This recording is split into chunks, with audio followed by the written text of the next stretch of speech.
이상민 행정안전부 장관 해임 건의안 등을 둘러싼 여야 힘겨루기로 새 정부의 첫 예산안이 법정 처리 시한인 오늘을 넘기게 됐습니다. 김진표 국회의장은 국민께 송구스럽다면서 오는 8일과 9일 본회의 전까지 여야 합의를 요청했습니다. 서해 공무원 피격 사건과 관련해 문재인 정부 청와대의 서훈 전 국가안보실장이 법원의 구속영장 심사를 받고 있습니다. 서 전 실장과 검찰 양측은 장시간에 걸쳐 치열한 공방을 벌이고 있는데 구속 여부 결정도 늦어질 전망입니다. 이태원 참사를 수사하는 특별수사본부가 김광호 서울경찰청장을 처음으로 소환했습니다. 특수본이 소환한 인사 가운데 가장 고위급으로 이른바 윗선 수사가 어디까지 갈지 주목됩니다. 우리 축구대표팀 벤투호가 오늘 밤 12시 호날두의 포르투갈과 운명의 조별 예선 3차전을 치릅니다. 16강 진출을 위해선 포르투갈을 무조건 이기고 우루과이와 가나 경기를 지켜봐야 하는데 자세한 전략 현지에 있는 전문가와 함께 분석해봅니다. 시청자 여러분 안녕하십니까? 12월 2일 금요일 뉴스가 있는 저녁 시작하겠습니다. 국회의장이 다음 주 8일과 9일에 본회의 개최를 예고한 가운데 예산안을 둘러싼 여야의 셈법이 복잡하게 맞부딪히고 있습니다. 정기국회 종료일인 9일까지 내년 예산안이 처리가 될지도 아직 불확실한 상태이고 이상민 장관 해임안과 국정조사 등을 둘러싼 양당의 기본 입장은 바뀐 게 없는데요. 곧 결정될 서훈 전 국가안보실장의 구속 여부를 둘러싸고도 정치권이 촉각을 곤두세우고 있습니다. 전국 현안은 잠시 뒤에 여야 의원과 함께 살펴보겠습니다.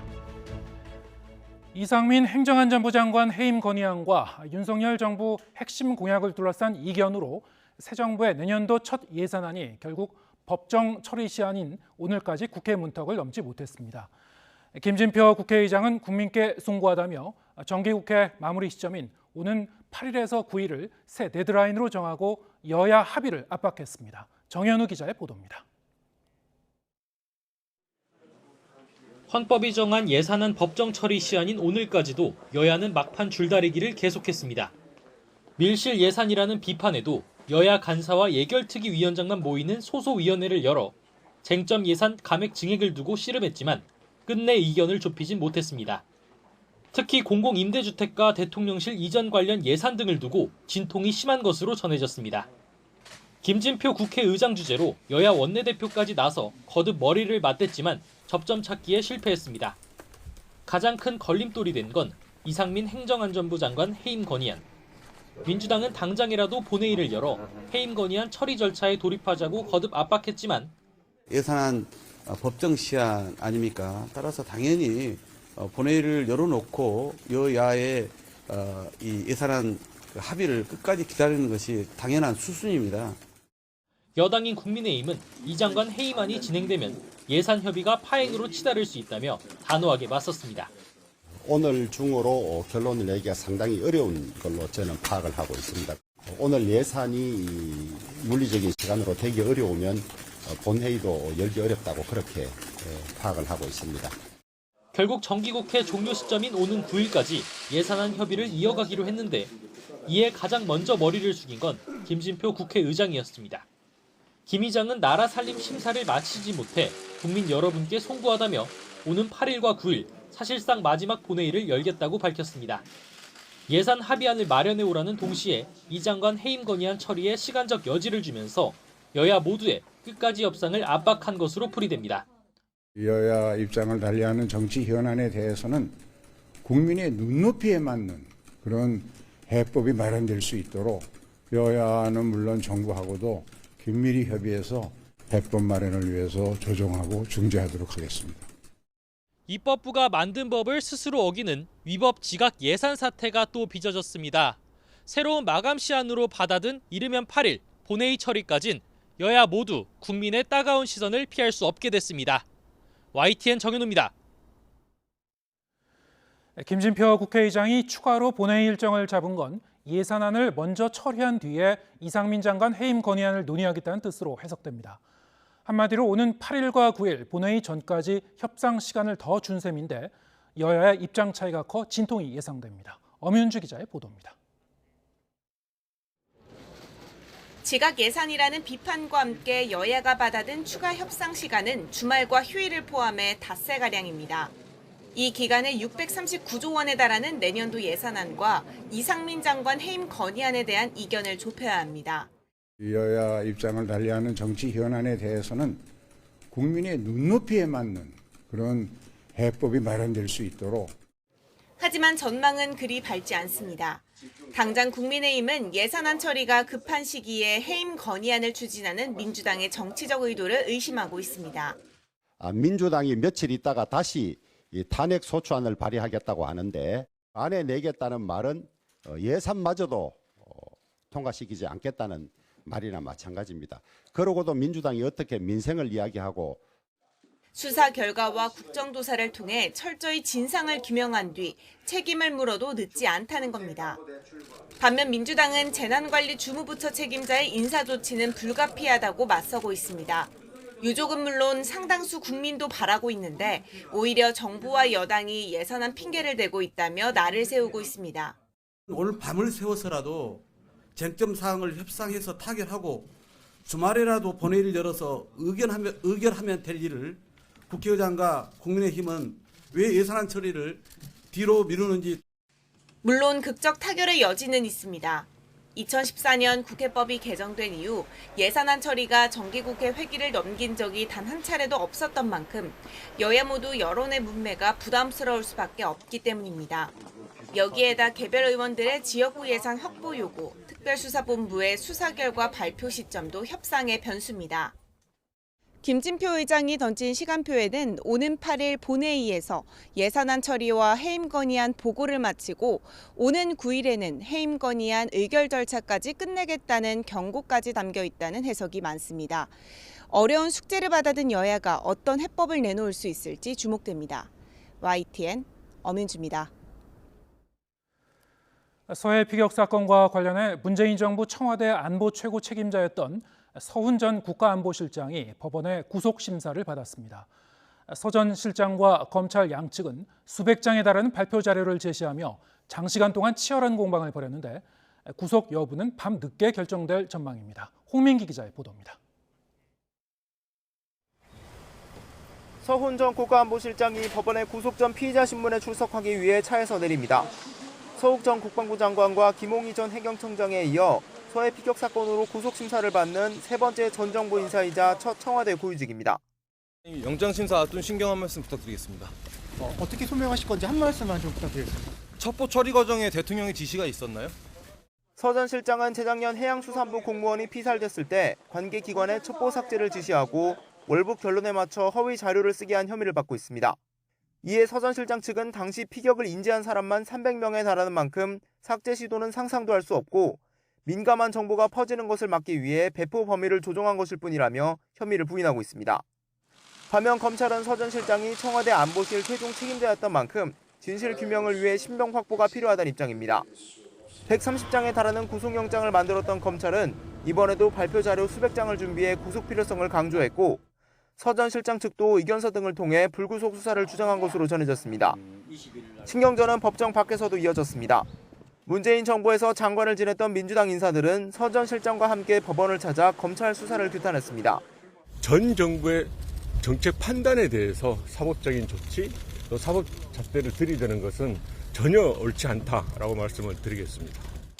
반면 피격 공무원 이대준 씨의 형 이대진 씨는 심사 하루 전 문재인 전 대통령이 도를 넘지 않기 바란다며 검찰 수사를 공개 비판한 데 대해 강하게 반발했습니다. 어떻게 전직 대통령이 국민의 생명을 지키지 못하고 죽여놓고 나서 도를 넘는다.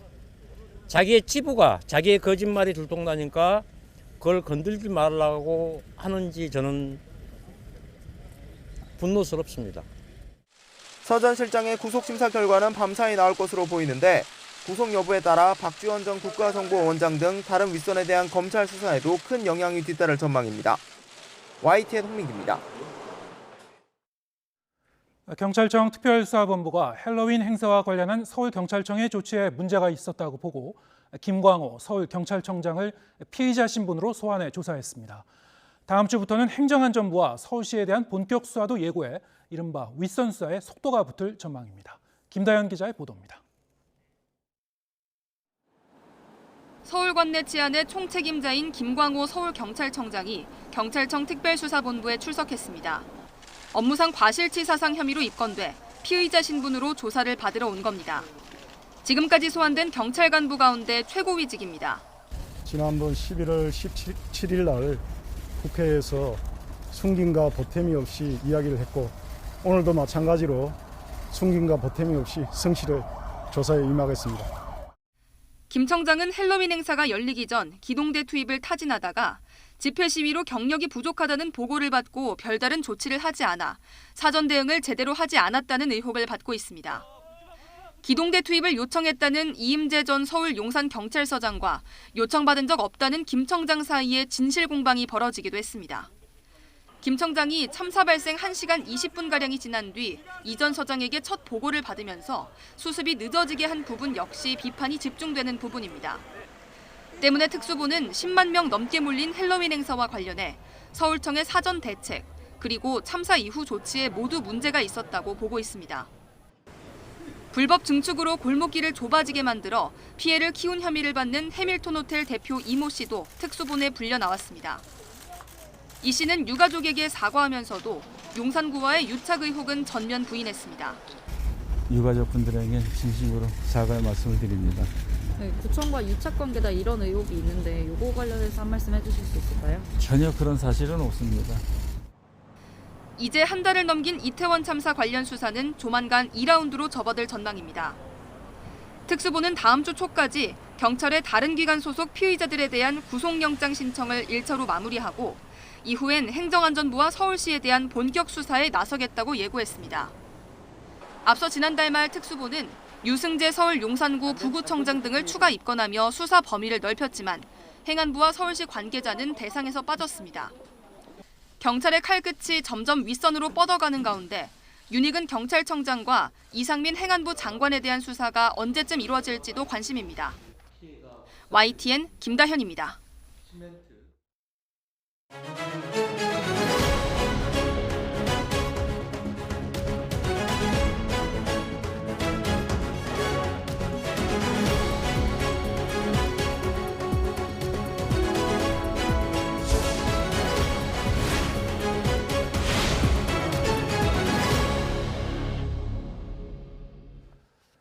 네, 정치가 있는 저녁 정가는 국민의힘 허은하 의원, 더불어민주당 신현영 의원 두 분 모시고 전국 현안 짚어보겠습니다. 안녕하세요. 안녕하세요. 네, 어서 오세요.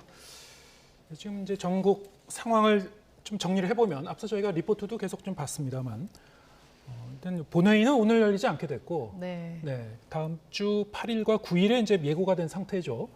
당초 이제 민주당이 계획했었던 이 해임 건의안 원래 이제 오늘이라도 보고를 하려고 그랬는데 그 민주당의 계획은 일단 좀 어그러진 것 같고요. 하지만 그럼에도 불구하고 이제 이 양당의 입장 차이가 워낙 큰데 그 갈등을 다음 주까지 계속 좀 안고 가는 거예요. 어떻게 될지는 좀 지켜봐야 될 것 같습니다. 어떻게 보고 계십니까? 사실 지금 정기국회가 운영이 어려운 상황이긴 한 것 같습니다. 오늘도 저희 방송법 때문에 상당히 큰 목소리들이 있었는데요. 기본적으로 각종 입법의 폭주라던가 또 장관의 해임 문제라던가 여러 가지 민주당의 당리당략에 대한 문제들 때문에 국회 운영이 지금 안 되고 있는 상황인데 이 와중에 그 국회의장께서 좀 고심을 해서 합리적으로 판단한 것이 아닌가 하는 생각은 듭니다. 네. 민주당 입장에선 사실 국회의장의 친정이라고도 할 수 있을 것 같기도 한데요. 물론 이제 지금 소속은 민주당은 아닙니다만 당초 계획했던 어떤 전략상으로는 이런 결과를 예상하지 못했던 건가요? 정기국회를 시작할 때부터 예. 12월 1일, 2일 그리고 8일, 9일은 본회의를 연다는 게 여야가 합의된 사항이었습니다. 그만큼 국회에서 합의된 그런 일정에 대해서 준수가 안 됐다는 것에 대해서 유감을 느끼고요. 해임 건의안이 이제 본회의에 안건이 부의가 되면 72시간 내에 표결에 붙여지게 됩니다. 그렇기 때문에 오늘 만약에 열린다고 했을 때 그럼 또다시 다음 회의를 조정해야 되는 문제가 있기 때문에 여러 가지 의사일정의 조정이 필요한 상황이고요. 그런 면에서 의장님께서 어제 본회의를 열지 않고 오늘도 그렇게 하지 않은 거에 대해서 민주당에서는 유감을 갖고 있긴 하지만 근데 예산안은 예산안대로 그리고 장관의 해임안은 해임안대로 별건으로 이제 논의가 되어야 되는 부분이다라고 주장합니다. 원래 당초 민주당 쪽에서 얘기하기로는 오늘까지 해임 건의안 추진이 안 되면은 바로 탄핵소추안으로 다음 주 가겠다라고 얘기했거든요. 직행할 수도 있습니까? 아직까지는 확실한 방향성을 예. 결정하지 않았는데요. 지금 예산안의 경과 시점이 오늘까지였기 때문에 사실 최선의 여야가 노력을 해서 합의를 하고 밤샘 작업을 해서라도 새벽이라도 타결을 보는 게 국회가 정말 지켜야 될 국회 법에 있는 그런 부분이라고 생각을 하는데요. 그렇지 못한 것에 대해서 국민 여러분께 우선은 죄송하다는 말씀을 드리고요. 예산에 대한 충실한 논의와 함께 합의의 과정을 이번 주 그리고 다음 주까지도 원내 협상을 통해서 이루어져야 되는 부분이라고 생각합니다. 네. 그리고 본회의 일정은 다음 주 8일, 9일에 또 예정이 되어 있기 때문에 그때 해임 건의안으로 갈 수 있는 부분 그리고 탄핵 소추안으로 곧바로 가는 부분 여러 가지 방식에 대해서 고민을 하게 될 것으로 보입니다. 네. 지금 이제 예산안 내용을 보면은 이른바 이제 윤석열표 예산, 이재명표 예산 뭐 이렇게 이제 우리가 부르고 있습니다만 각 예산안마다 워낙에 여야의 입장 차이가 많이 달라서요. 이게 지금 상황이 이 늑장 심사뿐만이 아니고 다른 한편으로는 이제 벼락치기 심사, 졸속 심사를 또 걱정하는 목소리도 있고 그렇습니다. 어떻게 다음 주까지 뭐 접점을 이룰 수가 있습니까 지금? 그래서 지금은 예산의 시간이고 무엇보다도 말씀하셨던 것처럼 졸속으로 이 예산이 심사돼서는 안 된다라는 생각이고요. 네. 지금 뭐 이재명 표다, 윤석열 표다라고 하면서 이러한 예산을 가지고 정쟁하고 있는 부분은 상당히 문제가 있다고 생각을 합니다. 특히 지금 대선이 끝난 지 얼마 되지 않았는데 국민들께서 아직도 대선 중인가라는 생각을 하게 될 것 같아요. 이미 대선은 8개월 전에 지났고 이제는 윤석열 대통령의 국정 운영의 시간입니다. 그래서 그 시간 동안 국정 운영할 수 있도록 예산안이 바르게 좀 예산안을 볼모로 해서 국정 운영에 좀 피해를 주려고 하는 그러한 생각은 안 하는 것이 두 정당을 위해서 옳은 방법이 아닌가 하는 생각은 듭니다. 네. 예. 그러면서 또 예산 합의를 위한 여러 가지 노력을 더불어민주당도 하고 있다는 말씀을 드리고요. 다만 지금 여러 가지 파행이 되고 있는 거 예산 심사 과정에서의 파행은 국민의힘인 여당의 모습이 더 강합니다. 그런 만큼 여당이 과연 예산에 빨리 합의를 하려고 하는 것이냐에 대한 그런 진정성에 대한 좀 의구심이 있는 상황이고요. 또 지금 예산안이 합의돼야 국정조사가 본격적으로 들어갈 수 있기 때문에 예산 합의를 지연하면서 국정조사의 날짜를 축소하려는 거 아니냐 또는 국정조사에 적극적으로 임하지 않는 그런 모습들이 예산안 합의에 그런 미온적인 태도로 반영되는 거 아니냐 이런 의구심이 든다는 말씀을 드리고요. 여기에는 지금은 감액을 먼저 논의를 하고 그다음에 증액을 논의하는 순서인데요. 지금은 감액을 논의하고 있습니다. 그래서 어떤 것들을 불필요한 예산으로 삭감을 할지에 대한 논의를 하면서 쟁점들을 추리고 있는 상황이라고 말씀드릴 수 있고요. 그러면서의 몇 가지 쟁점이라고 하면은 대통령실 이전에 관련된 수반된 비용, 그리고 용산 공원 부지에 대한 부분들, 그리고 공공임대주택에 대한 확대, 그리고 우리 당에서 주장하는 그런 기초 노인연금에 대한 부부가 같이 받게 되는 경우에 지금 20% 삭감이 되고 있거든요. 그런 부분에 있어서의 폐지, 이런 부분들이 같이 논의되면서 쟁점을 추리고 그다음에 어떤 예산들을 더 우선순위로 가면서 증액할 것이냐 그런 논의들을 이제 일사천리로 이루어져야 되는 중요한 시간이기 때문에 이럴 때일수록 여야가 더 만나서 이야기하고 머리를 맞대면서 노력을 해야 되는데요. 국정 운영 윤석열 대통령이 잘했으면 좋겠습니다. 근데 윤석열 대통령께서 국회에 야당을 인정하지 않고 협치를 부인하고 계시고 일방 독주하시는 모습들이 여러 그동안의 그런 윤석열 대통령의 모습들이 보였기 때문에 이런 것들이 결국에는 예산안 합의에서도 반영되다 보니까 이견들이 많은 거 아니냐. 그러면서 강대강으로 가고 있는 국면이 참 안타깝다라고 생각이 듭니다. 네. 신현영 의원께서 말씀하셨던 대로 합리적인 그런 예산안 처리들이 참 되면 좋을 텐데 지금 정쟁이 좀 되고 있지 않습니까? 이게 국가를 위해서도 또 미래 우리 국민들을 위해서도 좋은 방향은 아닌 것 같다라는 생각이고 아무래도 이 볼모로 두고 있는 것은 야당인 것 같습니다. 예산안을 가지고. 왜냐, 정부에서는 운영을 어떻게든 해야 되기 때문에 시간을 끌면 끌수록 불리합니다. 그래서 어찌됐든 지금 저희가 예산안이 나왔던 부분에 대해서 합리적으로 생각해서 빠르게 마무리되는 것이 미래를 위한 그러한 결과가 아닐까 하는 생각은 듭니다. 네. 그래서 저희가 명확하게 입장을 더불어민주당에서는 초부자 감세, 그리고 불필요한 대통령에 수반되는 예산에 대한 부분을 재조정, 그리고 정말 경제가 어려운 만큼 우리 약자와 서민들을 위한 예산 확대, 이런 부분들을 감안한다면 분명히 협상할 여지가 있다고 저는 생각합니다. 네. 지금 이제 예산을 여야 간에 합의해서 일사천리로 지금 진행해야 되는 그런 상황이라고 말씀하셨는데 저희가 이제 정치평론가분들 얘기를 들어보면은 여야 간에 이렇게 옥신각신을 하지만 사실 이제 들여다보면은 이른바 준예산 사태나 아니면 민주당이 얘기하는 삭감 수정안을 가지고 이제 일방적으로 처리하는 그런 상황은 전혀 걱정할 필요가 없다. 왜냐하면은 이미 이 소소위라는 이 비공식적인 그런 그 기구를 통해서 여야의 이제 소수 의원들만 이제 모여서 논의하는 이 과정이 이제 들어갔기 때문에 이 부분이 사실 이제 어제도 얘기했습니다만 이제 매해 좀 비판받는 부분이긴 한데 초선 의원들 입장에서 보면은 이런 이 관행이 어떻게 보시는지요? 이게 사실은 여야 간에 이제 겉으로는 굉장히 이렇게 첨예하게 맞닿고 있는데 이렇게 시한을 앞두고는 어딘가 모처에 가서 뚝딱 해결을 하거든요. 해결을 해갖고 나오는데 국민의 입장에서 보면은 어떤 예산이 추가가 됐는지, 어떤 쪽지 예산이 있는지 즉각적으로 이제 확인할 길이 없습니다. 예. 그러니까 지금 이제 초선의 입장을 물어보셨으니까 그 예. 부분에 대한 답변을 한다면 소소위에 들어가는 입장이 안 돼봤기 때문에 사실은 어떠한 쪽지 예산이라던가 어떠한 뭐 이야기들이 나눠지는지는 모르겠습니다. 다만 국민과의 약속의 시간은 좀 지켜졌으면 좋겠다라는 생각은 늘 하고 있습니다. 보면은 2021년도와 2020년도 저희 왔을 때는 그래도 그 시간을 좀 지키려고 노력을 좀 했었던 것 같아요. 저희가 야당일 때. 왜냐하면 그 시간만 바라보시는 국민들도 상당히 많다고 생각하기 때문인데요.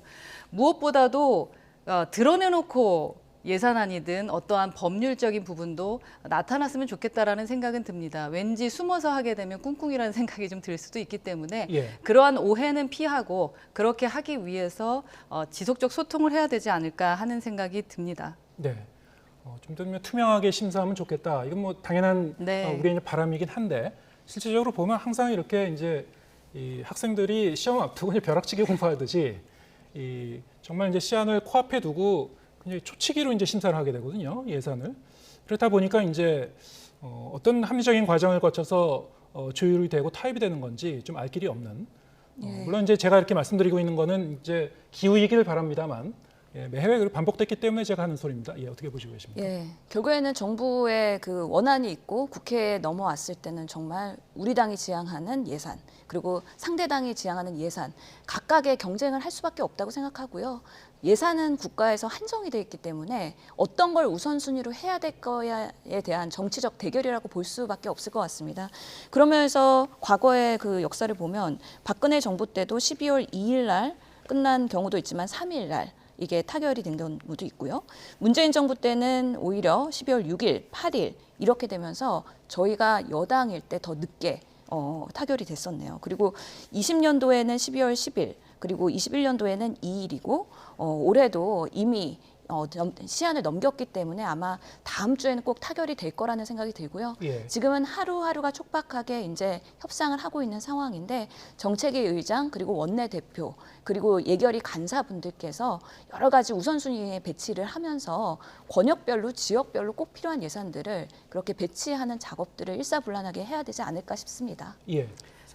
뭐 여야가 지금 그 얘기하고 있는 예산의 이제 방향은 좀 다른 부분이 많이 있습니다만 표방하는 것은 어쨌든 그 우리 사회의 취약계층을 지원하는 네. 그런 예산은 필요하다. 하지만 이제 얘기하고 있는 예산의 내용도 다르거든요. 그래서 어떻게 좀 이 접점을 찾을지는 좀 다음 주까지 좀 만약에 타결이 된다면 잘 좀 세밀하게 지켜보겠습니다. 네, 한시라도 빨리 나라 살림에 대한 건 확정이 돼야 될 거고요. 예. 지금 뭐 이 취약계층 지원에 대한 건 중단하지 않겠다라는 건 결정이 된 거고 또 그 약자복지위에서 실현할 수 있는 방향에 대한 것은 함께 이야기되고 있는 것 같습니다. 예. 그 외에 이제 분야에 있는 이재명표 윤석열표 이 부분에 대한 부분이 마무리돼야 될 것 같은데요. 네. 걱정하시지 않도록 예산 처리 잘 하도록 하고 여당의 책임을 다하도록 하겠습니다. 예, 알겠습니다.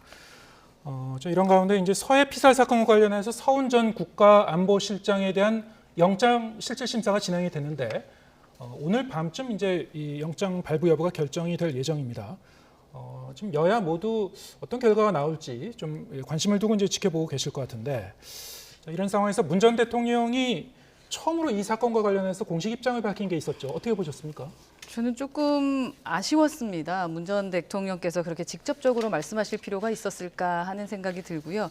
서훈 당시 국가안보실장의 구속영장 심사 하루 전날 말씀하셨기 때문에 더 의미가 있다라고 생각을 합니다. 문재인 전 대통령께서 끝까지 국민의 어떤 입장에서 생각해 주시지 않았던 점, 조금 전에 유족분께서도 말씀을 나누셨지만 그 배려라기보다는 본인의 입장만 말씀하신 것에 대해서 아파하시는 분들이 많을 것 같다라는 생각이 좀 들고요. 철저히 이제 이 정권에 계셨던 사람들의 입장에 선 것이 아닌가 하는 생각이 들어서 제 개인적으로는 참 아쉽다라는 생각이 듭니다. 네. 예, 문재인 대통령께서 참다 이 안보를 가지고 정쟁의 도를 넘었다라고 생각하셨기 때문에 또 말씀을 하신 게 아닌가 싶습니다.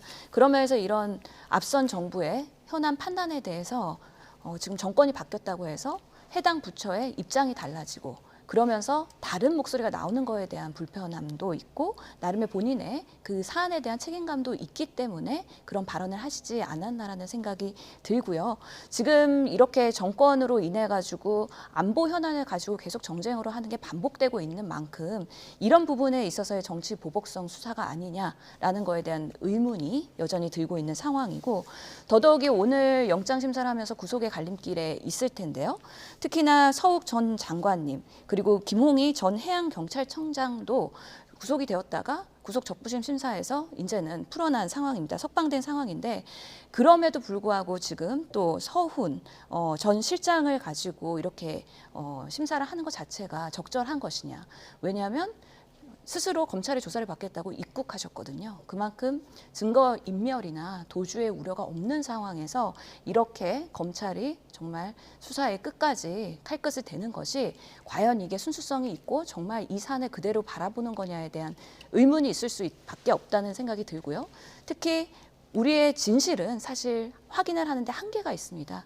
그 당시에 발생한 여러 가지 정보들을 가지고 총합을 해서 정말 최선의 판단을 하기 위해서 노력을 했을 텐데 그런 부분에 있어서의 월북의 판단에 있어서 국민의힘 의원도 아 월북 맞네라고 인정을 했었던 만큼 왜 같은 사안이 전 정권과 현 정권이 됐다고 달라질 수 있는지 이런 부분에 있어서의 우리 정부의 판단에 국민의 신뢰가 많이 떨어지는 거 아니냐 이런 속상함도 있습니다. 네. 지금 뭐 참다라는 단어를 계속 민주당에서 쓰고 있는데 참고 있는 분들은 유족분들이다라는 말씀을 먼저 좀 드리고 싶고요. 이 자체 고발도 이거 유족분께서 했었던 부분 아닙니까? 그래서 수사가 더 시작이 되고 있는 부분이고요. 이게 입장문을 발표하셨던 게 지금 수사에 영향 미치기 위해서 바로 전날 했다라고 한다면 그건 정말 유감일 겁니다. 그 모든 민주당 의원들께서 이렇게 전 대통령이기 때문에 사실은 수사할 때도 지금 상당히 조심하고 있다라는 발언들도 있는 것처럼 그 유족 입장에서 바라보시고 돌아가신 분들을 생각하면서 본인들의 입장을 이야기해 주시면 좋겠다라는 것이 제 개인적인 입장입니다. 만약에 정말 국민의힘에서 그렇게 생각한다면 지금 158명의 이태원 12구 참사에서의 유족 입장에서 대통령은 왜 진솔한 사과를 안 하시는 건지 정말 국민의힘이 그리고 지금 정부가 정말 우리 국민들을 위한 그런 입장에서의 사안 판단을 한다면 모든 사안에서 일관성이 있어야 되는데요.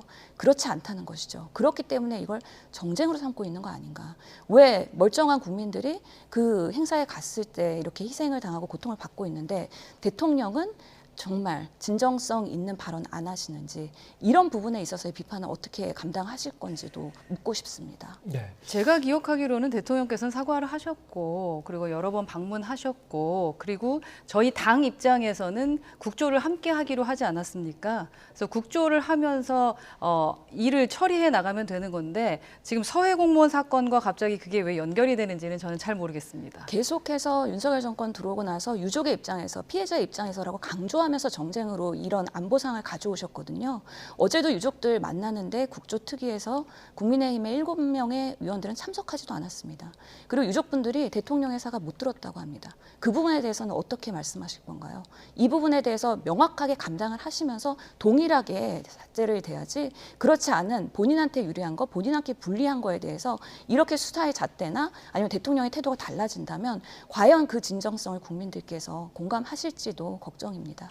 저는 뭐 그건 동의할 수가 없고 여나 야나 모두 다 유족분들 입장에서 생각해야 되는 것이 우리의 할 일입니다. 그런데 왜 그러면 국정특위에 대해서 이상민 장관의 얘기를 하면서 국조특위를 보이콧하겠다라는 대통령실의 입장, 그리고 어제 국민의힘의 의원들 들어오지 않는 거, 그런 행태를 보이면서 말만 한다고 해서 국민들이 바보가 아니기 때문에 인정할 수는 없을 겁니다. 진정성 갖고서는 유족들 입장에서의 그런 행보를 보이셔야 된다고 저는 생각합니다. 네, 뭐 이 각 세부 사안을 놓고는 여야가 이렇게 지금 말씀하시는 것처럼 서로 이 대립을 하고 있는데, 이제 국민의 이제 바라는 바가 있지 않습니까? 네. 예, 일단 진실은 규명돼야 되고 책임자는 책임을 물려야 되고, 그럼요. 그리고 어떤 그 사과가 좀 만족스럽지 못했다면은 거기 뭐 추가 사과는 일정한 시점에서 또 할 수도 있는 것이고요. 뭐 그거는 어떤 순리대로 좀 풀어가야 되지 않을까 싶습니다. 근데 지금 당장에 다음 주에 여러 가지 지금 정치적 사안이 맞물려 가지고 복잡하게 얽혀 있기 때문에 이걸 어떻게 해법을 찾아 나갈지는 이제 저희가 좀 지켜봐야 될 문제고요. 아까 얘기하고 있었던 그 서해 피살 사건 얘기를 다시 한번 좀 해보겠습니다. 지금 이제 서훈 전 실장의 구속 여부는 몇 시간 뒤에 이제 결정될 예정인데, 지금 관심의 초점은 윗선 수사가 그럼 이 정도 선에서 마무리되는 건지 아니면 더 위로 갈 수 있는 건지, 자 이건데요. 검찰이 이제 밝힌 내용이 있었습니다. 검찰 설명으로는 이 서훈 전 실장이 이 사안의 최종 결정권자다, 이렇게 이제 규정한 부분이 있었습니다. 기자들에게. 그리고 어제 이제 문재인 전 대통령의 이 공식 입장을 보면은 당시에 이 판단을 수용했다, 특수정보까지 직접 살핀 후에 그 판단을 수용했다는 그런 그 설명이 있거든요. 그런 표현이 있습니다. 판단을 한 것이 아니고 이런 종합적인 정보를 살펴서 판단을 수용했다고 얘기를 했고요. 자, 이런 걸 이제 우리가 어떻게 해석할 것인지, 검찰은 지금 어떻게 판단하고 있는 건지 어떻게 보십니까? 되게 조심스럽습니다. 우선은 서훈 전 실장 입장에서는 관련 혐의를 모두 다 부인을 하고 있습니다. 예. 그래서 아까 말씀하셨던 대로 구속 여부는 뭐 도주나 증거 인멸 우려 등을 보면서 결정하는 부분이니까 그 부분이야 뭐 신중하게 판단할 것이다라고 생각하고, 아까 말씀드렸던 것처럼 전직 대통령까지 연관될 수 있는 사안에 대해서 가볍게 전망하는 것은 바람직하지 않다라고 판단하고 있습니다. 그러니까 조심스럽게 진행할 거라고 생각하고요. 다만 국민의 생명보장이라는 그 기본적인 성격에 대해서는 우리가 진짜 심각하게 생각해 봐야 되는 부분이다. 재발 방지를 위해서라도요, 법과 원칙에 따라서 진행돼야 되지 않을까 하는 입장입니다. 네. 윗선 수사는 이 정도에서 마무리된다고 보십니까? 예측하기는 어렵죠. 지금 예. 검찰이 얼마나 적극성을 띠고 또 어떻게 수사를 할지에 따라서 많이 향방이 달라진다고 생각을 하는데요. 뭐 전 대통령 그리고 현 당대표 야당에 대한 탄압으로 오히려 더 이런 부분에 있어서 여론이 형성된다면 검찰도 그런 부분에 대해서의 뭐 판단을 할지는 모르겠습니다. 아무튼 어제 문재인 대통령께서 말씀하신 것처럼 그 사실을 명확하게 규명하는 것이 불가능한 상황에서 여러 정보들을 가지고 판단을 수용한 거라는 입장을 밝히신 만큼 이런 입장이 본인의 책임감과 본인의 이 사안을 바라보는 시각에 대해서 진솔하게 말씀하신 걸로 생각이 들고, 그런 면에서 오늘의 구속영장의 청구 그 심사 결과는 지켜봐야 된다고 생각합니다. 네. 이 사건이 이제 신구 권력이 서로 충돌하고 있는 지점이기도 하고, 여야가 이제 대립하고 있고, 또 오늘 밤쯤에서 이제 이 구속영장이 발부되느냐 여부에 따라서 뭐 첩보 삭제 지시 혐의를 받는 박지원 전 국정원장 조사 여부도 이제 속도를 내느냐 안 되느냐 이제 저희가 지켜봐야 될 것 같은데요. 앞으로 이제 검찰 수사가 더 뻗어 나가는 건지 아니면 이 선에서 이제 어느 정도 마무리가 되는 건지 잘 지켜봐야 될 것 같습니다. 네, 국민의힘 허은하 의원, 더불어민주당 신현영 의원 두 분과 함께했습니다. 고맙습니다. 감사합니다.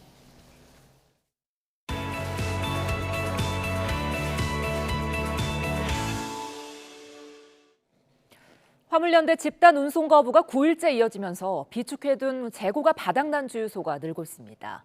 정부는 피해 상황에 따라 추가적인 업무 개시 명령을 발동할 수 있다고 했는데 이번 주말이 분수령이 될 거란 전망이 나옵니다. 윤혜리 기자입니다. 서울 강서구에 있는 주유소입니다.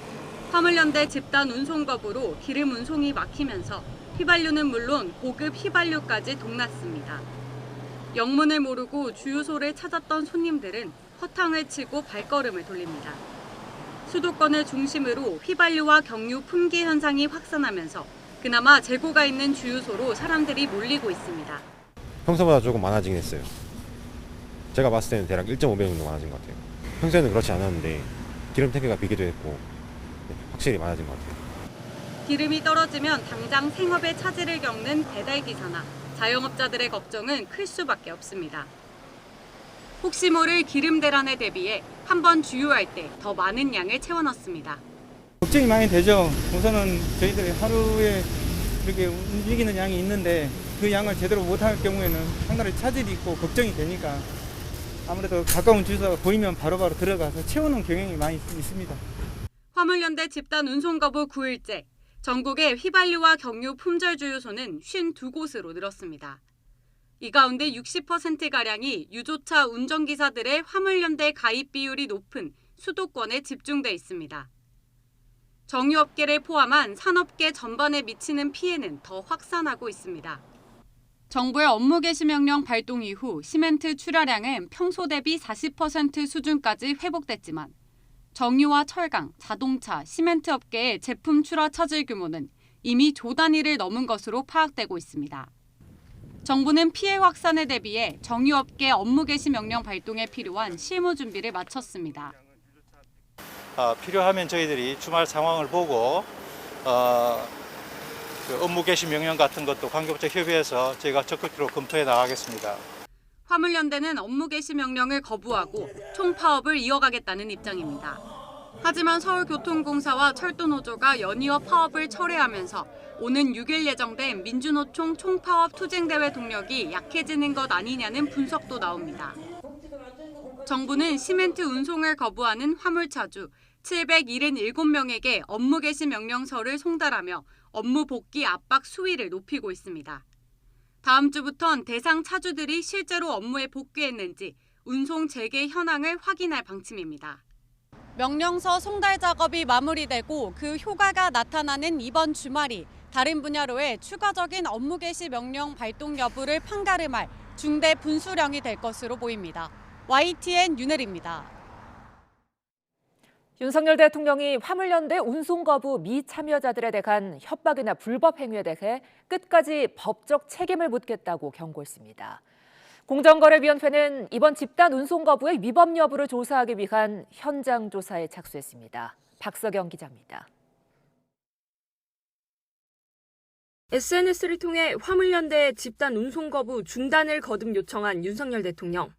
참모들과 회의에서 운송 거부 미참여 종사자에 대한 방해와 불이익 협박 상황을 보고받고는 불법 범죄 기반 행위에 대해선 끝까지 법적 책임을 묻겠다며 강한 유감을 표명했습니다. 불이익 그리고 협박하는 상황이 나아지지 않고 있음을 보고를 받았습니다.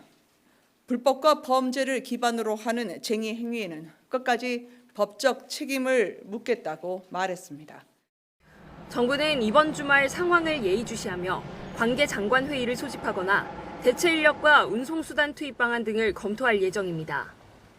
법이라는 울타리가 무너지면 피해를 보는 이는 국민입니다. 국가 완박과 경제 완박이 되지 않기를 바랍니다.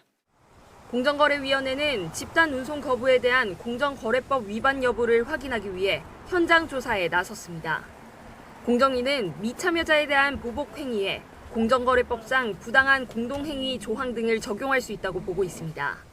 화물연대의 부당한 공동행위, 사업자 단체 금지행위 위반 여부를 확인하기 위해서 화물연대 본부 및 화물연대 부산지역 본부에 대해 현장 조사를 실시하였습니다. 하지만 화물연대가 조사관들의 진입을 거부하면서 사실상 첫날 조사는 불발됐습니다. 공정위는 진입 저지가 계속된다면 경찰에 협조를 요청한다는 입장입니다. 전방위 압박을 강화하고 있는 윤석열 정부, 파업 분수령으로 전망되는 이번 주말 동안 상황 점검과 대응책 마련에 총력을 쏟을 것으로 보입니다. YTN 박서경입니다. 화물연대 파업의 핵심 쟁점인 안전운임제를 폐지하지 않고 영구화하는 내용의 법안이 야당 단독으로 국회 소관 상임위에 상정됐습니다. 여당은 민주당이 민주노총의 하청을 받아 청부 입법을 하는 거라며 강하게 반발했습니다. 권남기 기자입니다. 더불어민주당이 올해 말 종료 예정인 안전운임제의 적용 시한을 없애는 내용이 담긴 화물자동차 운수사업법 개정안을 국회 국토위에 단독으로 올렸습니다. 일정 기간이 지나면 효력을 상실하는 일몰제를 폐지하고 계속 운영하자는 겁니다. 과속이나 과적 같은 무리한 운행을 막기 위해선 화물차 기사에게 최소한의 운송료를 보장해줘야 한다는 이유를 들었습니다. 최저 근로계약들이 있기 때문에 최저임금을 이제 규정하는 거지 않습니까? 최저임금하고 비슷한 취지로 최저 수준의 계약들이 있기 때문에 다만 컨테이너와 시멘트 운송 차량으로 국한된 적용 대상을 확대하는 방안은 빠졌습니다. 안전운임제 상시 적용과 품목 확대를 요구하며 파업을 벌이는 화물연대도 회의에 참석해 국회에 적극적인 조치를 촉구했습니다. 화주의 책임을 강화하고 화물 노동자들의 원가 비용을 반영한 운임을 산정하는 것이 세계적인 대세가 되고 있습니다. 하지만 국민의힘은 강하게 반발했습니다. 정부와 여당이 이미 안전운임제의 3년 연장을 제시했는데도 화물연대는 국가 경제를 볼모로 정치 파업을 벌이고 있다고 맹비난했습니다. 제1야당은 여기에 발맞춰 민주노총을 위한 청부 입법에 나섰다고 날을 세웠습니다. 민노총의 하청 이제 그만하십시오. 여당이야말로 위원수에 밀려 야당의 단독 상정을 막지 못하자 회의장 밖에선 여론전을 펼쳤습니다. 시행 결과를 보면 오히려 화물차 사고와 사망자 수가 각각 8% 그리고 약 43%가 증가했습니다. 국토위는 오는 9일 원희룡 국토부 장관 등을 불러 개정안에 대한 의견을 물을 예정입니다. 하지만 정부와 여당 그리고 야당과 화물연대 측의 입장이 평행선을 달리는 만큼 법안 심사 과정에서 팽팽한 줄다리기가 예상됩니다. YTN 권남기입니다. 화물연대 노조원 3명이 파업에 참여하지 않은 화물차를 향해 쇠구슬을 발사한 혐의로 체포됐습니다. 경찰은 운송 방해 행위에 대해서는 엄정 대응하겠다는 방침을 밝히고 있습니다. 차상은 기자입니다. 화물연대 파업 3일째인 지난달 26일 부산 신안 근처를 달리던 화물차 2대의 앞유리창이 갑자기 날아든 물체에 맞아 깨졌습니다. 근처에서는 지름 1cm가 넘는 쇠구슬이 발견됐습니다. 운전기사 1명은 깨진 유리에 긁혀 다쳤습니다. 수사에 나선 경찰은 사건 발생 엿새 만에 화물연대 노조원 3명을 체포했습니다. 달리는 차량을 향해 쇠구슬을 발사한 혐의입니다. 유리가 깨진 화물차는 파업에 동참하지 않고 운행 중이었습니다. 특정 문제 가지고 처벌하거나 건들지 마. 위반이고. 경찰은 CCTV 영상 등을 통해 노조원들이 새총으로 추정되는 물건을 소지한 사실을 파악했습니다. 인도에서 쇠구슬을 발사한 것으로 경찰은 추정하고 있지만 실제로 화물차를 향해 새총을 사용하는 장면은 확인되지 않았습니다. 최근 화물연대 사무실과 차량 등을 압수수색한 경찰은 운행 일지와 여분의 쇠구슬을 확보해 수사를 벌여왔습니다. 휴대폰 압수해서 디지털 포렌식 결과가 나오면 그걸 토대로 추가 조사하든지 해서 어떤 신병 처리 문제는 추후에 결정할 예정입니다. 화물연대 노조원들이 파업 미참여 화물차를 향해 달걀 등을 던지는 사건이 잇따르는 가운데 마이크를 던진 노조원 1명에 대해서는 경찰이 구속영장을 신청했습니다. YT의 차상입니다.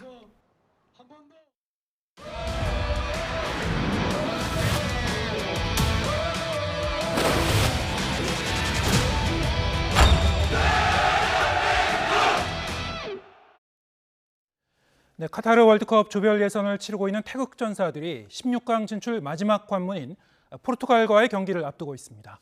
카타르 현재 있는 박문성 해설위원 연결해서 우리 대표팀 분위기와 경기 관전 포인트 짚어보겠습니다. 안녕하세요. 네, 안녕하세요. 카타르에 와 있는 박문성입니다. 네, 이제 다시 결전의 시간이 다가오고 있습니다. 박 위원님께서도 현지에서 계속 우리 선수들 연습하는 광경도 보시고 또 선수단 측 얘기도 들어보셨을 텐데요. 지금까지 선수들 분위기 어떻습니까? 네, 그 포르투갈 경기 앞둔 마지막 훈련을 또 이제 지켜보고 왔는데요. 선수들도 아무래도 조금 긴장은 좀 되어 있죠. 우리가 이 결과에 따라서 포르투갈과의 경기 결과에 따라서 16강 여부가 가려지기 때문에 좀 긴장을 하는 모습도 있었는데 그래도 선수들이 워낙 또 경험도 많고 이렇게 하니까 이렇게 경직되어 있지는 않았고요. 또 한번 해보자 또 이런 모습들도 좀 봤습니다. 네, 이 포르투갈은 자타가 공인하는 강팀이지만 우리 팀으로서는 이제 16강 진출을 위해서는 물러설 곳이 없습니다. 다행히도 과거에 우리가 포르투갈을 이긴 기억이 있었죠. 20년 전. 그때 네. 이 포르투갈 팀의 전력이 지금의 포르투갈 팀과 좀 전력이 다를 수도 있을 것 같습니다만 현재 상황은 어떻게 평가하시는지요? 뭐 20년 전과 지금을 그대로 비교하기 쉽진 않을 것 같아요. 물론 20년 전에도 루이스 피고라고 하는 세계 최고의 미드필더가 그 팀에 존재를 했었죠. 현재는 뭐 호날두를 비롯해서 여전히 좋은 선수들이 있습니다. 그래서 개개인의 능력들은 뭐 여전히 참 좋은 팀이고 피파 랭킹을 놓고 보더라도 상당히 높은 순위이기 때문에 포르투갈은 또 이미 16강을 확정짓고 있지 않습니까? 그래서 분명히 전력은 이제 좋은 팀인데 한 가지 좀 봐야 될 것은 이번 경기가 조별리그 마지막 경기라고 하는 거죠. 네. 포르투갈은 이미 16강 진출을 확정지었기 때문에 로테이션, 즉 그동안 뛰었던 선수들을 좀 쉬게 해주고 그동안 후보로 있던 선수들을 좀 내보낼 가능성이 있기 때문에 이번 경기는 조금 다른 어떤 상황 속에서 치러질 수 있다 이렇게 말씀드릴 수 있습니다. 네. 그럼 차례로 우리 팀의 현재 상황, 전력 그리고 포르투갈 팀의 전력 좀 더 세부적으로 살펴보도록 하죠. 한국 대표팀 같은 경우는 좀 이제 걱정이 되는 부분이요. 주력 선수들의 좀 부상도 좀 있고요. 경고도 누적되어 있는 상태이긴 한데요. 무엇보다 김민재 선수, 황희찬 선수의 출장 여부가 아직 좀 불확실한 것 같습니다. 어떻게 좀 결정되고 있나요? 일단 제가 어제 훈련을 갔을 때는 두 선수 모두 다 훈련에 복귀했습니다. 다행이죠. 바로 그 전날만 하더라도 김민재 선수가 아예 훈련에 나오지 못했었는데 김민재 선수도 이제 훈련에 나오는 모습이었고요. 물론 이제 사이클을 타면서 무리한 운동보다는 이제 몸을 열을 내는 그런 운동을 좀 했고요. 황희찬 선수는 정상적인 이제 훈련을 소화했습니다. 이번 경기에 제 생각에는 김민재 선수는 선발로 나올 가능성이 있을 것 같아요. 물론 지금 부상 여파는 좀 남아 있는데 뭐 진통제를 맞더라도 김민재 선수의 출전 의지가 워낙 강하기 때문에 김민재 선수는 좀 선발로 나올 가능성이 높다 이렇게 보고요. 황희찬 선수는 이제 뒷근육에 문제가 빚어지는 햄스트링을 다쳤기 때문에 훈련을 좀 소화했다고 하더라도 선발로 바로 나와서 풀 스피드로 달리기에는 좀 무리가 있을 겁니다. 왜냐하면 이 햄스트링이라고 하는 것은 근육이 이렇게 좀 찢어지는 거기 때문에 무리하게 되면 더 큰 부상으로 이어질 수 있습니다. 그래서 선발보다는 황희찬 선수는 짧은 시간 동안 교체 투입돼서 임팩트를 내는 교체로 좀 준비하지 않을까 황희찬 선수는 이렇게 생각을 해봅니다. 네, 황희찬 선수 교체 투입되는지 잘 좀 기대해 보겠습니다. 그런가 하면 이제 에이스 손흥민 선수 여전히 몸 상태가 최상은 좀 아닌 것 같고요. 가나전까지도 보면은 안면보호 마스크를 쓰고 경기하느라 상당히 좀 어려움이 많은 것 같던데요. 오늘까지 컨디션은 어떤 것 같습니까? 일단 손흥민 선수가 이번 달 초에, 그러니까 지난달이죠. 이제 11월 초에 한 달 전에 이 눈 주위를 감싸고 있는 안화골절을 당했기 때문에 수술 받았죠. 그러면 이제 정상적인 훈련이라든지 경기를 하기 어려웠기 때문에 사실 몸 상태가 정상일 수가 없습니다. 그런데다가 이제 지금 손흥민 선수가 여전히 좀 부어 있습니다. 얼굴이 수술 받은 부위가. 그러니까 마스크가 밀착이 안 되죠. 밀착이 안 되다 보니까 뛰다 보면 시야를 가리기도 하고 좀 불편한 게 있는데, 그래서 지난번 가나와 경기 때는 슈팅을 한 다음에 이렇게 빠지니까 마스크를 벗는 그런 장면도 좀 나왔었는데, 한 가지를 좀 봐야 될 게, 그래도 손흥민 선수가 이제 경기를 뛰면 뛸수록 몸이 올라갈 수 있겠죠. 첫 경기보다는 두 번째보다는 오늘 경기가 더 좋을 수 있기 때문에 그동안은 우리가 알던 손흥민 선수의 움직임보다는 살짝 좀 내려왔던 건 사실이지만 이번 세 번째 경기는 한번 좀 기대해 보셔도 되지 않을까 이런 생각을 한번 해봅니다. 예, 가나전에서 보면은 참 많은 이제 박수와 환호를 받은 우리 선수들이 많이 있었는데 특히 이제 두 골을 넣은 조규성 선수 그리고 역시 이제 후반에 투입돼서 아주 맹활약을 펼친 이강인 선수 많은 관심을 끌었습니다. 특히 이강인 선수는 가나전에서 패스 정확도가 한 96% 정도였다고 하던데요. 정말 이제 자로진 듯한 패스, 크로스, 슈팅 볼 수가 있었는데 오늘 경기에서는 이강인 선수 어떻게 보시는지요? 선발 출전도 가능할 걸로 보십니까? 뭐 이거 제가 결정하는 게 아니어가지고 일단 벤투 감독이 고민을 좀 할 것 같습니다. 그러니까 벤투 감독이 그동안 이강인 선수를 선발보다는 이제 교체로 좀 뛰게 했었죠. 근데 저는 오늘 경기에서는 이강인 선수가 선발로 나왔으면 좋겠다.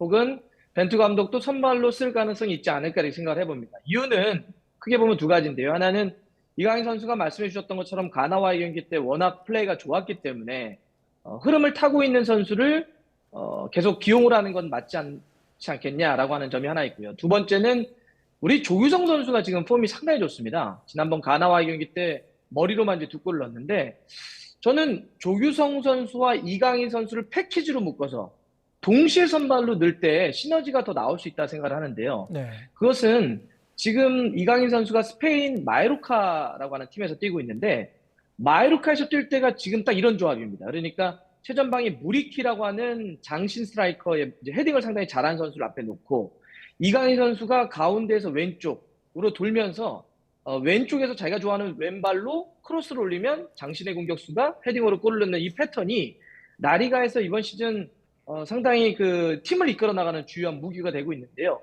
지난번 가나와의 경기 때도 보면 이강인 선수가 왼쪽으로 돌아서 왼발로 크로스한 골을 조규성 선수가 헤딩으로 마무리를 했죠. 우리가 이번 포르투갈 경기는 무조건 승리를 해야지만 16강 진출 가능성의 경우의 수가 있기 때문에 공격적으로 싸워야 된다면 지금 득점 감각이 올라와 있는 조규성 선수를 더 폭발력을 가하기 위해서는 그런 좋은 어떤 크로스를 통해서 득점을 도와줄 수 있는 이강인 선수가 필요하다. 그래서 조규성, 이강인 선수를 하나로 묶어서 동시에 선발로 한번 쓰자 이런 생각이 좀 듭니다. 네. 이강인 선수와 조규성 선수의 이제 합작 플레이가 굉장히 중요하다 말씀하셨고 아마 이제 이 네. 코치진도 감독 코치진도 이런 부분을 계속 이제 고심하고 있을 것 같아요. 예. 맞습니다. 포르투갈 팀을 좀 해부해 보겠습니다. 포르투갈 팀은 특히 이제 공격도 굉장히 좀 매서운 팀으로 이제 알려졌는데요. 특히 이제 경계해야 될 선수들이 좀 있죠. 특히 페르난데스 선수도 많이 꼽던데 어떻게 보십니까? 예, 뭐 워낙 좋은 선수들이 많아요. 뭐 베르나르도 실바, 브루노 페르난데스, 뭐 호날두 정말 뛰어난 선수들이 많이 있는데 근데 한 가지 좀 봐야 될 게 예. 포르투갈이 16강을 확정지었죠. 그러면 이 세 번째 경기의 주력들을 다 쓰지 않을 겁니다. 그거는 너무나 당연한 거죠. 왜냐하면 16강 경기를 대비하기 위해서 두 가지를 고려하게 되는데 하나는 앞에 두 경기를 뛰었던 선수들의 체력 문제를 고려하게 되고요.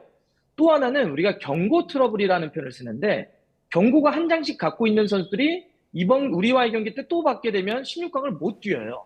그러면 16강을 가는 게 확정되어 있는 포르투갈이 굳이 경고를 하나 받고 있는 선수들을 쓸 필요가 없겠죠.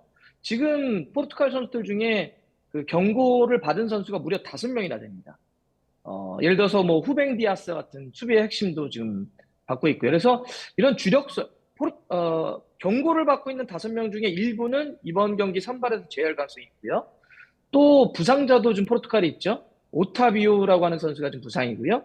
다닐로 페라이라는 부상으로 아예 이번 대회 끝났습니다. 그래서 이런 부상 선수들은 또 못 나오기 때문에 우리와의 경기는 앞에 두 경기하고는 좀 멤버가 달라져서 나올 것이다. 네. 네, 좀 그렇게 좀 그래서 이번에 좀 변수가 있을 거로 좀 봅니다. 네. 부상당한 선수들도 꽤 있다. 그 부상당한 선수들 중에서 이제 수비진들이 좀 있는 것 같더라고요. 자, 그렇다면은 우리 팀 입장에서는 이제 이 상대방의 좀 수비의 허점을 좀 노려볼 만하지 않습니까? 어떻게 보십니까?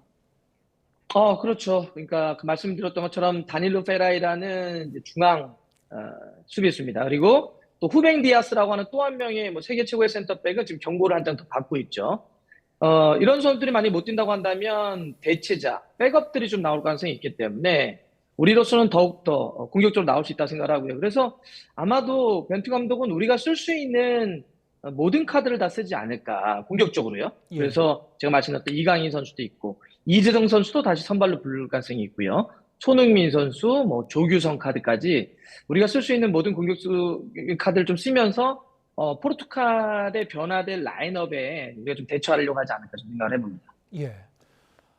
우리 대표팀 입장에서는 이제 벤투 감독이 모국인 포르투갈의 선수들 특징을 특히 자세히 알고 있을 것 같아서 그게 이제 굉장히 유리한 점일 것 같은데 안타깝게도 네. 이제 레드카드를 받아서 감독이 레드카드를 받아서 오늘 벤치에 못 앉게 됐어요. 혹시 이제 전략의 차질은 없을까요? 이걸 어떻게 말씀드려야 될지 잘 모르겠는데 이런 거죠. 피파의 공식적인 규정은요. 퇴장을 당했기 때문에 어떤 식으로든지 지휘를 못합니다. 그러니까 예를 들어서 뭐 전화 통화를 한다든지 문자를 보낸다든지 이것도 안 돼요. 그렇기 때문에 벤투 감독이 이번 경기에 직접적으로 영향을 미치는 거는 원칙적으로는 불가능합니다. 그런데 방법을 찾고 있습니다. 협회에서. 근데 그 방법을 저희가 경기 전에 공개할 수는 없겠죠.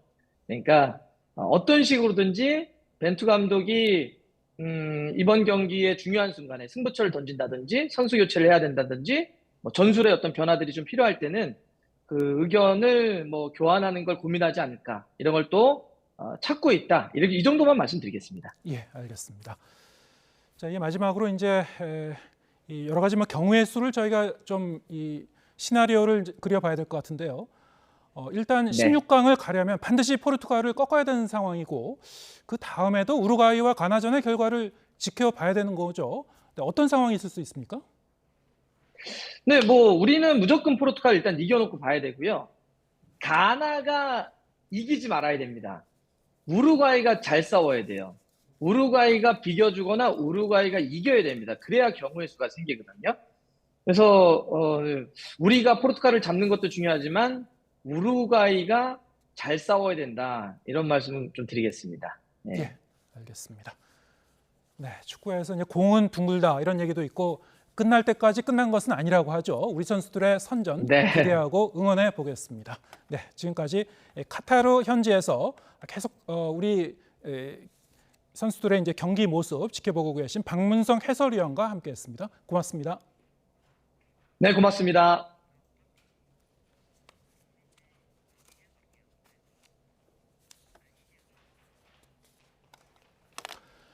네, 일본이 스페인을 꺾고 최대 이변의 주인공이 됐습니다. 죽음의 조 1위로 16강에 올라 아시아 국가 최초 월드컵 2회 연속 16강 대기록을 세웠습니다. 이지은 기자의 보도입니다. 일본이 강호 독일에 이어 스페인도 무너뜨렸습니다. 전반 모라타에게 선제골을 내줬지만 후반 도안네스와 다나카 아오의 연속골로 역전승을 거뒀습니다. 독일과 스페인, 코스타리카가 속한 죽음의 조에서 당당히 1위를 차지하며 16강에 진출한 일본. 아시아 최초 2회 연속 16강이라는 새 역사를 썼습니다. これでベスト16だけじゃなくて初のベスト8進出に向けて日本頑張ってもらいたいと思います。日本応援してます。これも 일본 열도는 열광했고 호회까지 등장했습니다. 명장임을 입증한 모리아스 감독은 8강 이상이 목표라고 밝혔습니다. 이제 일본은 8강 진출을 놓고 모드리치가 이끄는 러시아 월드컵 준우승팀 크로아티아와 격돌합니다. 청소로 유명한 일본 관중들은 이번에도 경기장을 깨끗하게 치우고 떠났습니다. 독일은 코스타리카를 꺾었지만 스페인의 골득실로 밀려 이번에도 일찍 집으로 돌아가게 됐습니다. Very difficult to have to see Germany twice in a row in the group stage out. Everything is so uncertain, but I mean, this is football. F조에서는 모로코가 조 1위로 16강에 진출하며 아프리카 돌풍을 이어갔고 피파 랭킹 2위 벨기에는 16강에서 탈락해 황금 세대의 마지막을 알렸습니다. YTN 이지은입니다. 온라인에서 화제가 된 소식을 전해드리는 오늘 새 컷입니다. 몇 시간 뒤 자정이면 우리 축구대표팀의 카타르 월드컵 조별 예선 마지막 경기 포르투갈전이 열리죠. 마지막 거리 응원에 대비해 서울시가 지하철 운행 시간을 늘리기로 했습니다. 연장 운행되는 지하철은 거리 응원전이 펼쳐지는 광화문 광장과 시청 인근을 지나는 2호선과 3호선, 5호선인데요. 서울시는 응원전이 끝나는 시각부터 새벽 3시까지 지하철 2, 3, 5호선을 상하선 각 5회씩 모두 30회 늘려 운행한다고 밝혔습니다. 또 심야버스는 14개 전 노선을 정상 운행하는데요. 경기가 끝난 직후인 새벽 2시부터 3시까지는 광화문 광장 등 도심 일대에 집중 배착할 계획입니다. 다만 응원 참가자들이 모이는 시간인 저녁 8시부터 막차 시간까지 세종문화회관 버스 정류소 2개는 임시 폐쇄하고 혼잡을 막기 위해 주정차 위반 차량을 단속 강화하고 공공자전거와 전동 킥보드 대여도 제한한다고 하니 참고하셔야겠습니다. 반클라이번 콩쿠르 최연소 우승을 하며 신들린 연주로 극찬을 받았던 피아니스트 이윤찬. 당시 이윤찬의 연주가 미국 뉴욕타임스 올해 10대 클래식 공연으로 선정됐습니다. 지난 6월 세계적인 권위의 피아노 경연대회인 미국 반클라이번 국제 피아노 콩쿠르에서 우승한 피아니스트 이윤찬.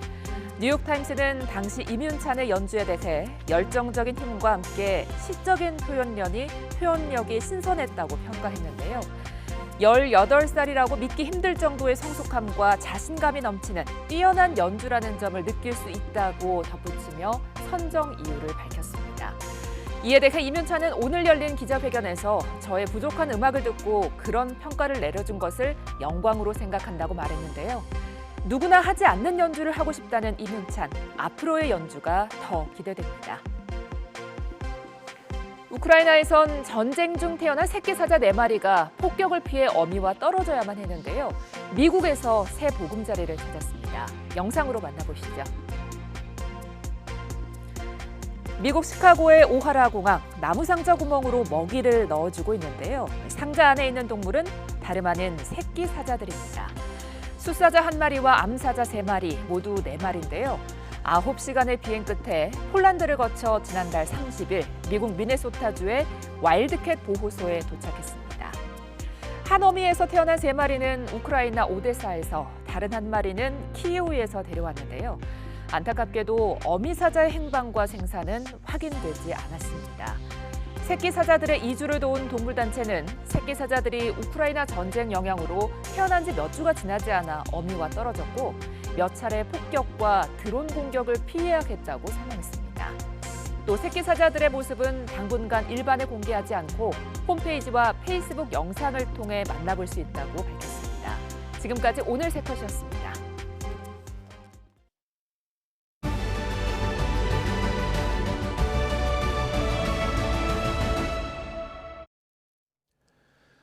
우리 정부가 북한의 도발에 대응해 대북 독자 제재를 단행했습니다.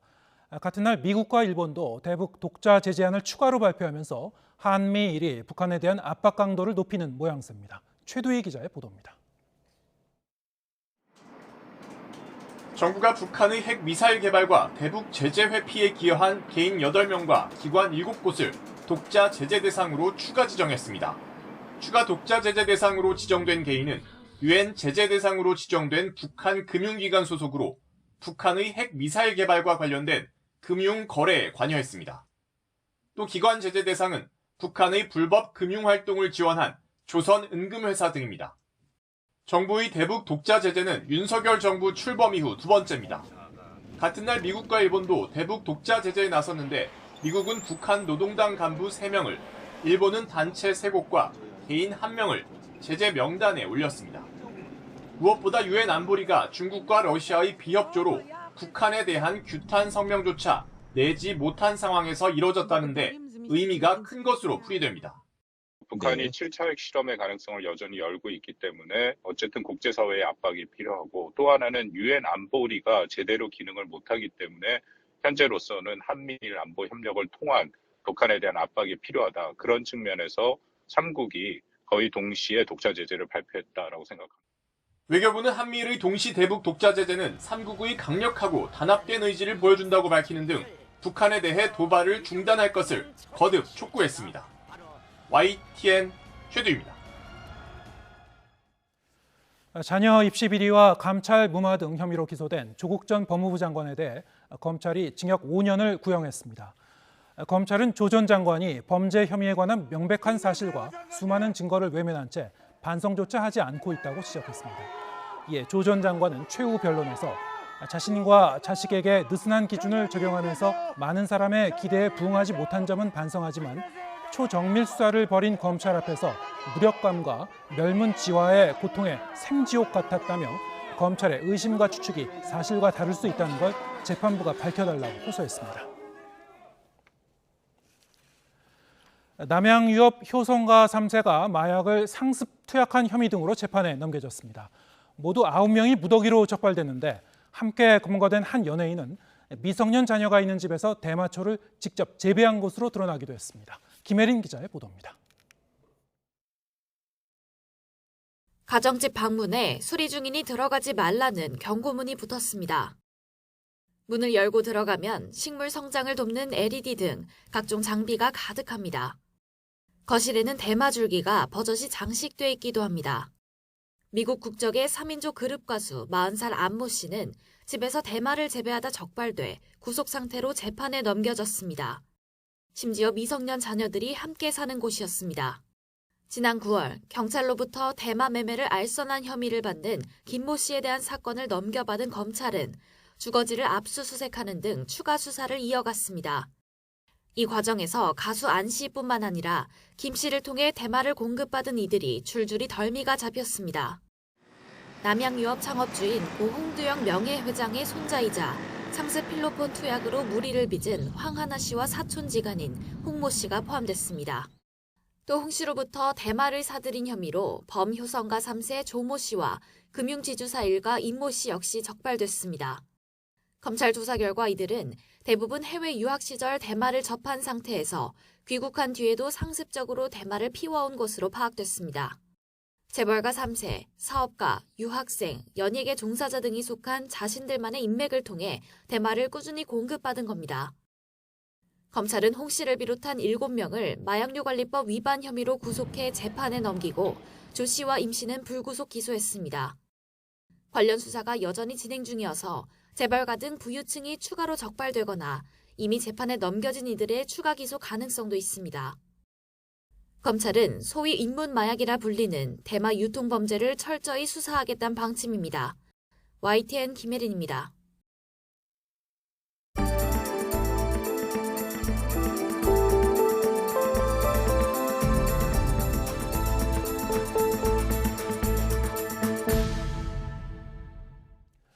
월간 유의저 시간입니다. 이번 달에는 올 한 해 있었던 큰 사건 사고를 되돌아보고 현재 상황과 대책을 점검해 보려고 합니다. 오늘 첫 시간에는 생활고를 겪던 일가족이 숨진 채 발견된 수원 세모녀 사건을 다룹니다. 서은수 PD 나와 있습니다. 안녕하십니까? 네, 어서 오세요. 네, 안녕하세요.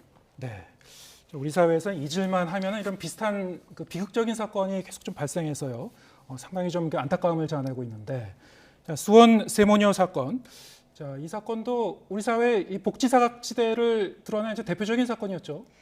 네, 말씀하신 대로 수원 세모녀 사건은 지난 8월 경기 수원시 소재의 한 다세대 주택에서 일가족 3명이 숨진 채 발견된 사건입니다. 네. 현장에선 건강 문제와 생활고에 대한 어려움을 토로한 유서도 함께 발견됐는데요. 어머니와 두 딸 모두 병을 앓고 있었고 건강보험료 16개월치가 밀릴 만큼 생계도 어려웠습니다. 하지만 생계 지원비나 긴급 의료비 등을 전혀 받지 못한 사실이 알려지면서 복지사각지대 문제가 제기됐는데요. 얼마 전엔 신촌에서 또 생활고 속에 모녀가 극단적 선택을 한 사례가 발생했죠. 우리나라의 1인당 국민소득은 3만 달러를 넘어섰지만 여전히 우리 주변엔 이렇게 생활고로 어려움을 겪는 위기 가구들이 있는 게 현실입니다. 양극화가 갈수록 심해지고 있고 또 1인 가구가 증가하면서 복지사각지대가 늘고 있는 만큼 우리 사회 안전망을 돌아볼 필요가 있을 것 같아 취재하게 됐습니다. 네, 이 사건을 되짚어보기 위해서 먼저 현장을 다녀왔다고 들었는데요. 이런 위기 가구들을 발굴하기 위한 어떤 대책 등이 마련됐던가요? 네, 당시에는 언론의 조명을 받았지만 석 달이 지난 지금 실제 얼마나 달라졌는지 궁금했습니다. 그래서 사건이 발생한 동네를 다시 찾아 지역 주민들의 얘기를 들어봤는데요. 영상으로 직접 보시겠습니다. 경기 수원시 다세대 주택에서 모녀 관계로 추정되는 여성 3명이 숨진 채 발견돼 경찰이 수사에 나섰습니다.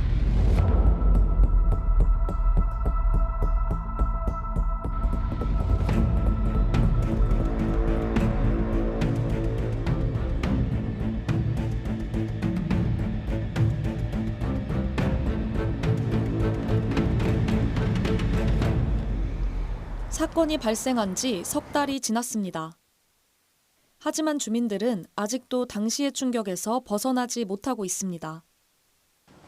오랜 생활고에 시달린 이웃의 사정을 제대로 알지 못했다는 죄책감이 마음을 무겁게 합니다. 아무래도 관심있게 보지. 물건이 쌓여 있으면은 문제가 있는지 없는지 한 번은 생각을 하게 되는데 한번 그냥 전화도 해보고 벨도 한번 눌러보고 계약 시에 그 취약계층 부분에 대해서 좀 더 세밀하게 살피고 주민센터에 적극적으로 통보하는 쪽 그런 분위기가 많이 형성이 된 것 같아요. 지자체도 부랴부랴 대책 마련에 나섰습니다. 위기 가구에 대한 전수조사에 나서고 인적 안전망 체계도 갖추기 시작했습니다. 올해에 그 명단 통보되신 분들이 12,000분 정도가 계셨는데 그분들 중에 미거주하시거나 연락이 안 되시거나 하시는 분들이 더러 있으세요. 그분들을 전체적으로 이제 다시 한번 조사를 했고요. 이웃 간에 서로 어려우신 분들을 발굴할 수 있게 인적 안전망 체계라고 해서 세모녀 사건 이후에 550명 정도가 신규로 위촉되셔서 그분들이 좀 활동하시면서 어려운 분들을 좀 찾고 있습니다. 하지만 위기가구의 특성상 소재조차 파악하기 쉽지 않은 게 현실입니다. 세모녀처럼 빚독촉에 시달려 남몰래 이사하고 전입신고조차 할 수 없는 경우가 많기 때문입니다. 오시는 손님 중에서 이제 물론 많으시겠죠. 근데 본인들이 내색을 안 하시니까 그 어느 분들 좀 관심 있게 보시라고 그렇게 뭐 해드릴 수는 있는데 와서 물어보시는 분들이 없으니까 홍보물을 그냥 비치만 해놓는 거죠. 그러면은 누가 그걸 가져다가 아, 나 어려워요 아니면 그 주변 사람이 어려워요 그렇게 해서 하겠어요? 그렇지 않잖아요. 그러니까는 적극적으로 계도를 해야 되는데 그렇지 못하는 거죠. 실제로 세모녀 사건 이후에도 여전히 소재 파악이 안 된 인원이 수원시에만 60여 명에 이릅니다.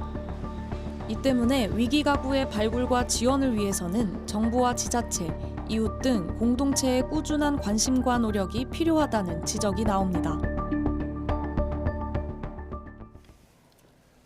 네, 이렇게 해당 지자체가 전수조사에도 나서고요. 또 주민들과 같이 위기가구를 이제 찾는 노력도 하고 있는데 정부 차원에서도 대책이 필요할 것 같아요.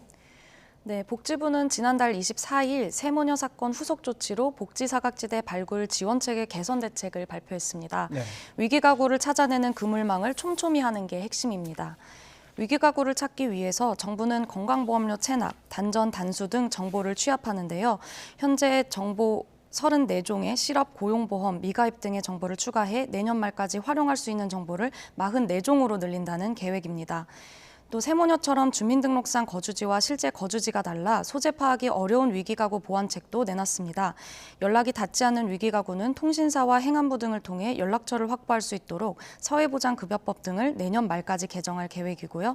올해 위기가구로 파악됐지만 연락이 닿지 않은 이들에 대해선 행안부가 실시하는 주민등록 사실조사 기간에 위기가구에 대한 현장조사도 병행하고 있습니다. 또 공공이 놓친 부분을 지역사회에서 찾아낼 수 있도록 민간 협력을 강화합니다.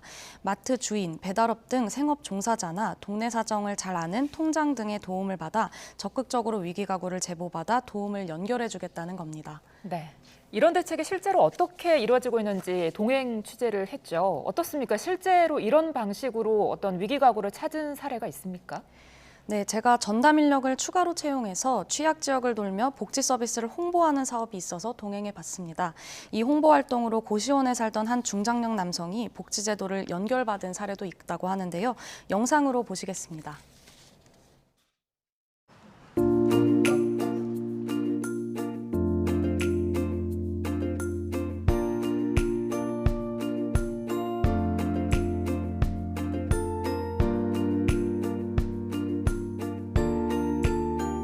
위기가구 발굴 때문에 이런 작업을 하고 있는 거고요. 이런 제도들이 여러 가지 제도들이 많이 있음에도 불구하고 잘 몰라서 혜택을 받지 못하는 분들이 계실까 봐서 저희가 그 한 분이라도 잘 모르는 한 분이라도 찾아내기 위해서 작업하고 있습니다.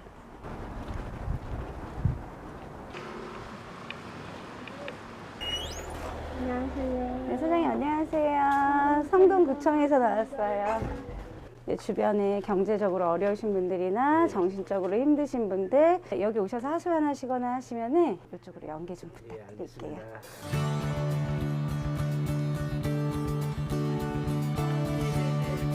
힘든 게 있다. 그럼 어떤 부분이? 통장님들, 반장님들이 다 알 수가 없거든. 가스 뭐 고지서라든가 뭐 이런 거 뭐 미납된 게 자꾸 붙어 있으면은 그런 걸 위주로.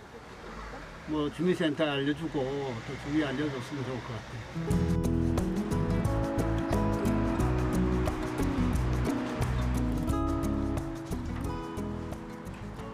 성수동 지역에 고시원이 많거든요. 고시원에도 홍보물을 많이 배부해드리고 안내를 했는데 고시원에 살고 계신 중장년층 한 분이 그 홍보 전단지를 갖고 오셔서 어렵다고 신청을 하셔서 그분이 기초생활보장수급자로 책정이 되셨습니다. 본인이 어렵다고 신청만 하시면은 저희가 많은 도움을 드릴 수 있으니까 가까운 동주민센터로 꼭 찾아오시기 바랍니다.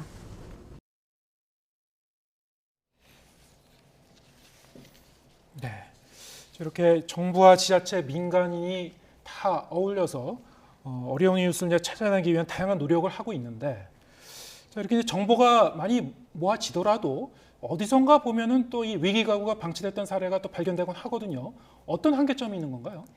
네, 전문가들은 우선 위기 가구를 찾고 지원할 현장 인력이 부족하다고 지적합니다. 정부가 입수한 위기 정보가 많아지면서 일선 지자체의 담당자들이 점검해야 할 가구 수도 늘고 있는데요. 한국사회보장정보원 자료를 보면 발굴된 위기 가구 건수는 지난 2018년 36만여 건에서 2020년 109만 건, 지난해 133만 건으로 꾸준히 증가했습니다. 그만큼 복지전담 공무원 1명이 담당해야 하는 사건 수도 2018년 45건에서 지난해 113건으로 2배 이상 늘었습니다. 이 때문에 정부와 지자체의 대책도 현장 인력 부족으로 실효성이 떨어진다는 지적이 나옵니다.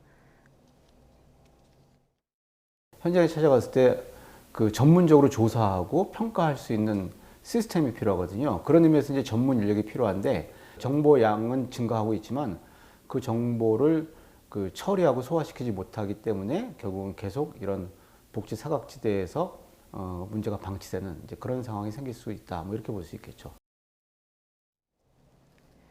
이렇게 어렵게 찾아낸 위기 가구도 우리나라의 높은 복지 문턱으로 혜택을 보기 쉽지 않다는 지적도 나옵니다. 지난해 위기 가구로 분류된 대상은 133만여 명이나 됐지만 실제로 기초생활보장 혜택을 받은 사람은 4.3%에 불과했습니다.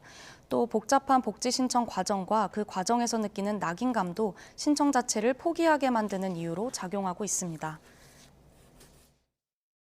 중요한 건 발굴하더라도 이런 공적 지원에서 대부분 배제되고 있다는 점이 이제 문제로 드러났는데요. 그 신촌에서 생을 마감한 모녀도 사실 위기가구 대상자였지만 사실은 기초생활보장제도 수급자가 아닌 것으로 확인이 됐거든요. 그래서 한국의 그 가난한 분들이 기초생활보장제도를 신청할 때 어렵다, 그리고 생각하시는 그런 경우가 많고 사실 제도 자체도 복잡한 면이 있습니다. 신청하고 수급하는 데까지의 과정을 단순화하고 낙인감을 줄여주는 방향으로 개편할 필요가 있습니다.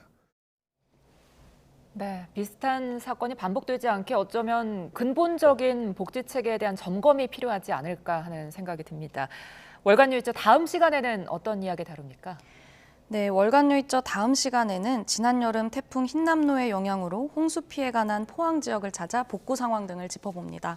몇 달이 지난 지금 복구는 얼마나 이뤄졌고 또 같은 피해를 막기 위해 어떤 대책이 필요한지 점검해봤습니다. 네, 오늘 말씀 여기까지 듣겠습니다. 지금까지 서은수 PD였습니다. 수고했습니다.